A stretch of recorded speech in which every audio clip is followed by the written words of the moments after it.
संतोष का चमत्कार। एक छोटे से गांव में रोहन नाम का एक युवक रहता था। वो बहुत मेहनती था, लेकिन कितनी भी कोशिश कर ले उसके जीवन में गरीबी और परेशानियां बनी रहती थीं।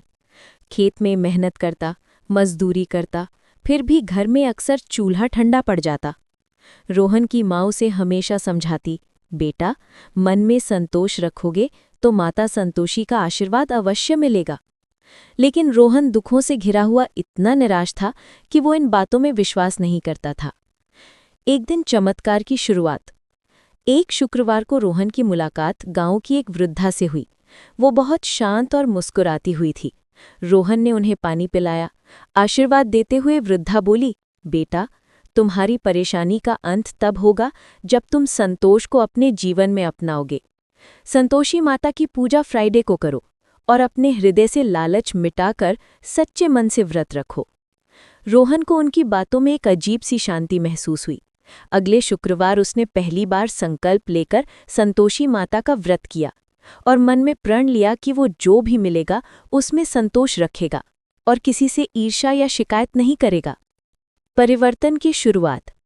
पहले ही व्रत के दिन उसके खेत में अचानक अच्छी वर्षा हुई, जो लंबे समय से नहीं हो रही थी। बीज अंकुरित होने लगे। दूसरे सप्ताह उसे मजदूरी के जगह गांव के जमींदार ने स्थायी काम पर रख लिया। तीसरे सप्ताह उसका पुराना कर्जा चुकाने का अवसर मिला। धीरे धीरे उसके जीवन में सुख बढ़ने लगा और रोहन के चेहरे से उदासी गायब हो गई। माता का अद्भुत दर्शन। 9वां व्रत पूरा करने के बाद एक रात रोहन को स्वप्न में वही वृद्धा दिखाई दी, लेकिन इस बार वो तेजस्वी स्वरूप में थी। माथे पर सोने का तिलक, हाथ में कमल और चेहरे पर दिव्य मुस्कान। वो बोली, बेटा, मैं ही संतोषी माता हूँ।